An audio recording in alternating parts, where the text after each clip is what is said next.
So we're changing the turret. We'll bring that up there in a minute. But anyway, so what we do is just take them bolts out around there, which holds this ring. Auger pulls straight out, which releases you from this drive line. Bob, looks like we need to pull it out just a little bit. We're not clear off of it yet.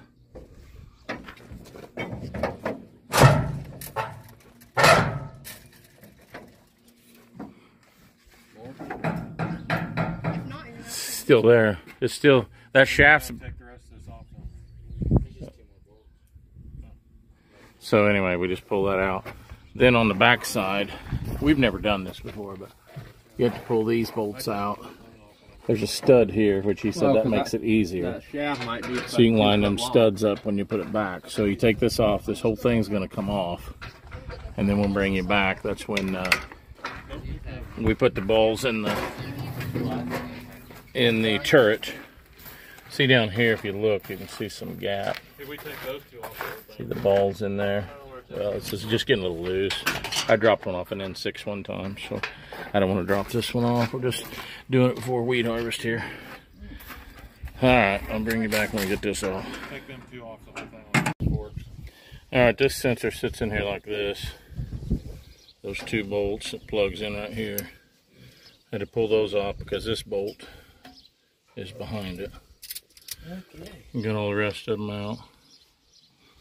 Trying to get a skid loader strap to it now. And I got 3 bolts left in it, so I'll take those 3 out when they get her fixed. There's a plug that goes in this little hole. You pull that plug out, you have to grind a weld off, and then the balls are supposed to just fall right out of there. Which I've got the plug here somewhere. Right here. So we ground it off.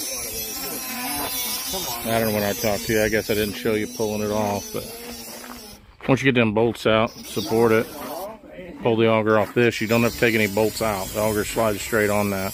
The bolts that are in the end of the auger look like they go through, but it's actually a short bolt from this side and a short bolt from that side that holds a rubber collar in there. So the auger will pull straight out. Quit, man. Damn kids. So anyway, we're just cutting that a little wider, that hole, in order to knock the bearings out, because we've got this piece here we've got new. Alright, we're going to pry that out there and get them balls out.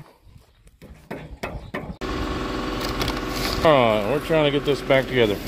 The old one, we had a little trouble getting the balls out, but we finally got them out. It's just slow going. You have to use an angled pick, stick down here and pry the ball out of the hole. And anyway, we're going back with new balls now. And I don't know what Gibbs did. He's trying to wear out his new knife. He found that at Walmart parking lot.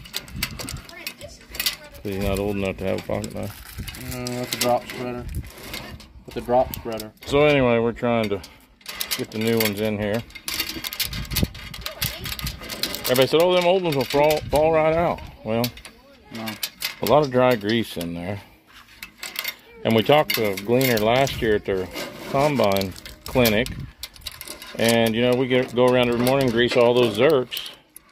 But he told us, no, that's wrong. You got to grease it, rotate a little bit, grease it, rotate a little bit. You know, unfold it part way, grease it, unfold it part way.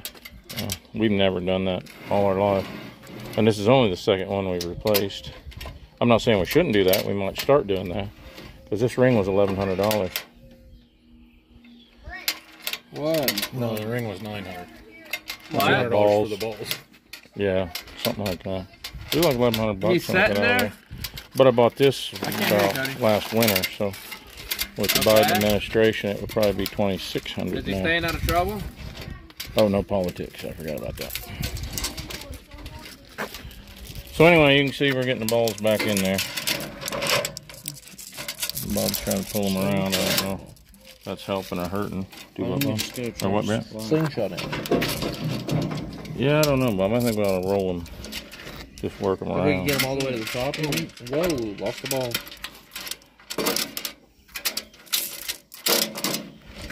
Yeah, Gleaner want to say this is not a bad job. Well, it's not terrible, but It's not dirty. It's not the funnest one we've ever had. Shit, the wrong hole. So anyway, I guess we'll finish this up. We won't put it back on tonight. Kind of decided we're putting a cross auger in the bin while we're in there. It's not shot, but it's pretty close. Alright guys, we'll bring it back. Shove back in there. Start over on that, probably didn't hear me. So we got all them balls shoved back in there. Got that plug welded back in. Now we'll see if Gib can hit my pickup with the auger. That's good, Gib. Just put her down. It's getting pretty late, so I think we're just gonna set her out here and call it an evening. We decided to put a cross auger in the bin. This one's just absolutely gone. And it's just money. Taking both ends out. I haven't shown any of this. We've been fighting everything today. With an auger, you just get that. And this one's got a dink in it. Brand new auger.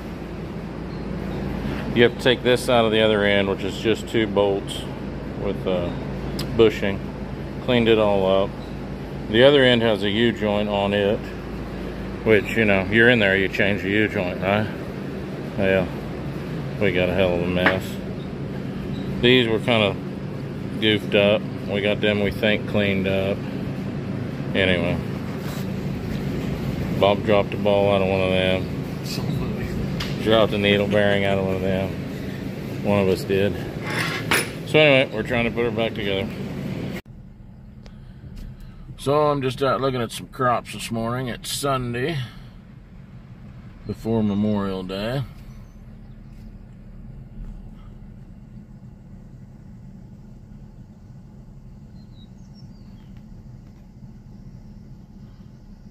It's an 80 close to the house here.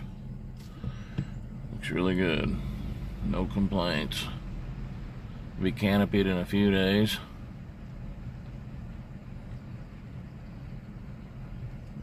Got a little over 1 inch of rain last night.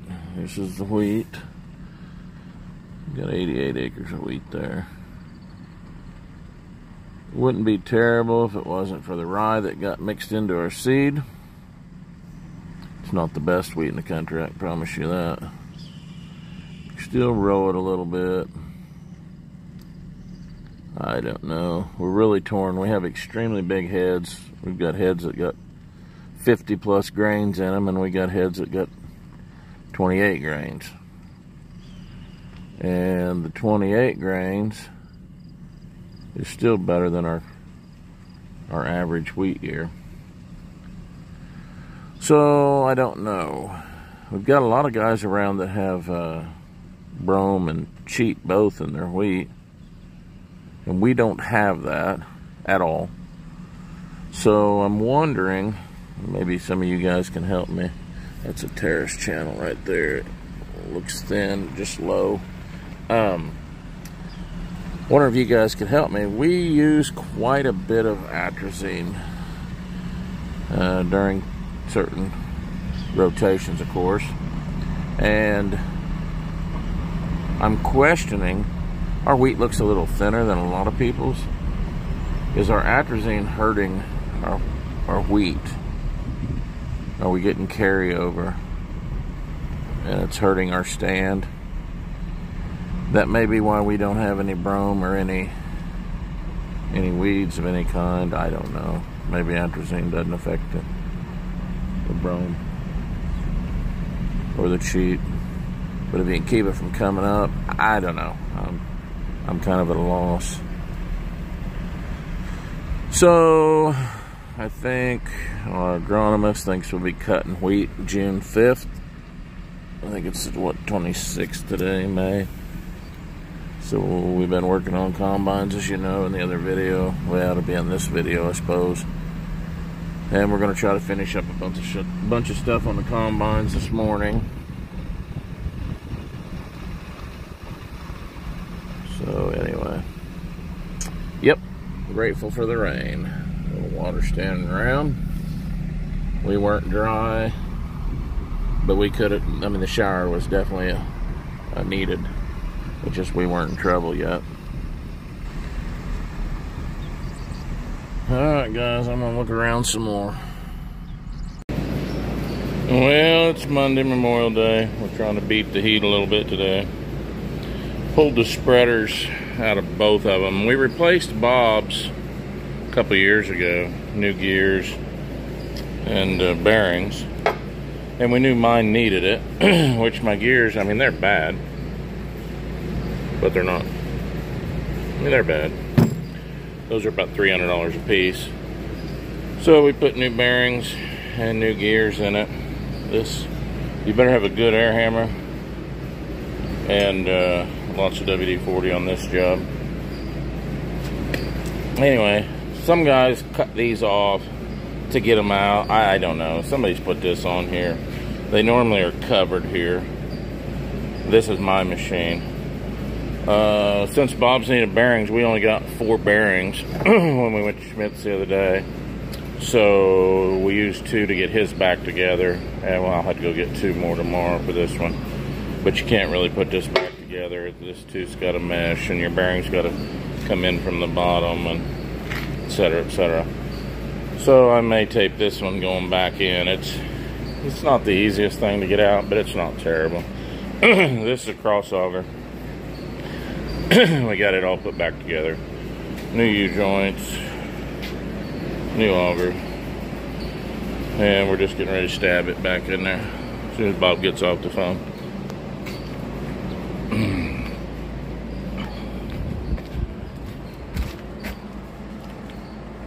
And that cylinder up there is the one that blew on Bob's last year, and it's leaking down my tire. Bob said it seems like when something happens to one, it happens to the other. Well, they're close to the same hours, so. Alright, I'll bring you back. The auger's back on. That wasn't terrible, other than we put a little dent right there. So we get to figure out how to get that out. And we just put it up there and used a big C-clamp. Pulled them studs in, put the bolts on. Bob shoved the auger back in. Now we've taken off the cylinder that folds it. You can see we got a mess. It was leaking a little, and we did not know that. So, well, we didn't know it till the other day, but we got a seal kit for it. $157 for a seal kit. Crazy. So anyway, we're gonna put the seal kit in it. Cody went to get us a pipe wrench. My pipe wrench is missing. My big one. And you just have to pry this keeper ring up out of that slot and then rotate the barrel. It'll run it right out. Well, I ended up welding a bunch of 1/4-inch bolts to the dent. And Bob's got a slide hammer and we pulled it out. So it's usable. We'll get those cut off, and then I don't know if we can find some paint that'll half-ass match it or not. Not gonna be the prettiest.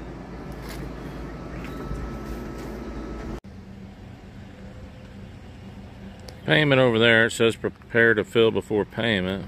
It's got this line. Goes all the way up to here. But yet this line comes out of this, out of the ground there. So I'm kind of confused. Obviously it's top load only. There's no quick connects. I don't know why there's 2. Well, we've got this one finished up. I think it was kind of buttoned up on the auger when I talked to you last. We pulled them dents out as best we could. They're not great. Didn't mess with that one. That's where Cody got into it with the grain cart. Picking corn. I don't know, something might be making a little noise, but I guess that'll get us by. And we got the spreaders back in. Bob and I just finished this one up. If you take the 6 bolts out, or 4 bolts up there, I guess, and 2 on the spreader. If you take those 6 bolts out up top and this shield off, you gotta drop this shield, this spreader, this shield, and there's 4 bolts in the housing that I showed you on the table we were working on. Then you can go up this direction. Let me show you quick. And that's the pulley that runs it right there. So anyway, you can bring that up. You got to watch the top, and it hits on this spring. You got to kind of jiggle it and finagle it up out of that hole, but it will come out of that hole at an angle. And guys on the gleaner pages, they despise that job. Well, if you decide that you're going to take the whole thing out, it's not a big deal. Bob and I just put that one back in probably maybe 15 minutes. So we were waiting on a couple bearings. I got 4 bearings, all the bearings and gears for this one the other day, and then Bob found that he had a bearing out of his, which was this mid bearing. Well, he took 2 of my bearings, the lower bearing and the mid bearing, so we could finish his and get it back together. And then today, which is Tuesday after Memorial Day, he grabbed a couple more bearings in town. We threw this one back together, lined it up, and it's ready to go as far as that. So anyway, I think Bob's just got to service his. I got to blow out air cleaners. Oh, heck of a time. Too much food today. Blow out air cleaner on this one. I changed the oil on this one at corn harvest when I blew that rear main seal. We've blown out radiators already, so they need greased and fueled. My bubble up auger in the bin is getting a little thin. I'd like to do something with it. Probably not going to happen now. And my accelerator rolls and Bob's accelerator rollers, which if you don't know a gleaner, it throws the grain out of the rotor across a blast of air. And it accelerates it to like 120 mile an hour or something. Don't quote me on that number. I believe it's something like that. Anyway, it throws it in front of that fan, and that's a pre-cleaning system before it hits the shoe. And if those rollers get bad, it doesn't accelerate the grain past that fan, and then that first fan will blow it out the back. And mine are getting pretty worn. I've changed them once on this machine, once on my N6, once on Bob's, once on Justin's. They're not real fun to change. You kind of got to lay up on your, pull that top sieve out, or the top shoe, then you put a piece of plywood or cardboard under there and lay on your back, and yeah, lots of dust, and it's not great. You can pull them out the side, and we did that to Justin's last fall, but it's a pretty good chore to get them out the side even, so I don't know. I may put that off until corn harvest, but if I had the bubble up auger in the bin and the accelerator rolls, I think mine would be 100%. So we may cut wheat with those 2 things needing attention. All right, guys, well, I just wanted to finish this video off and not leave you hanging. And probably be cutting wheat a week. Around the 5th, the agronomist thought we're talking like 2 to 3 inches of rain. We got a pop-up shower this morning through here and got 5500s. Wasn't even supposed to rain. So we're wet, which is great. I'm not going to complain. And 2 to 3 inches the rest of the week. So we'll see what we get. If we get that much rain, put us out a little bit farther. But anyway. All right, guys. Later.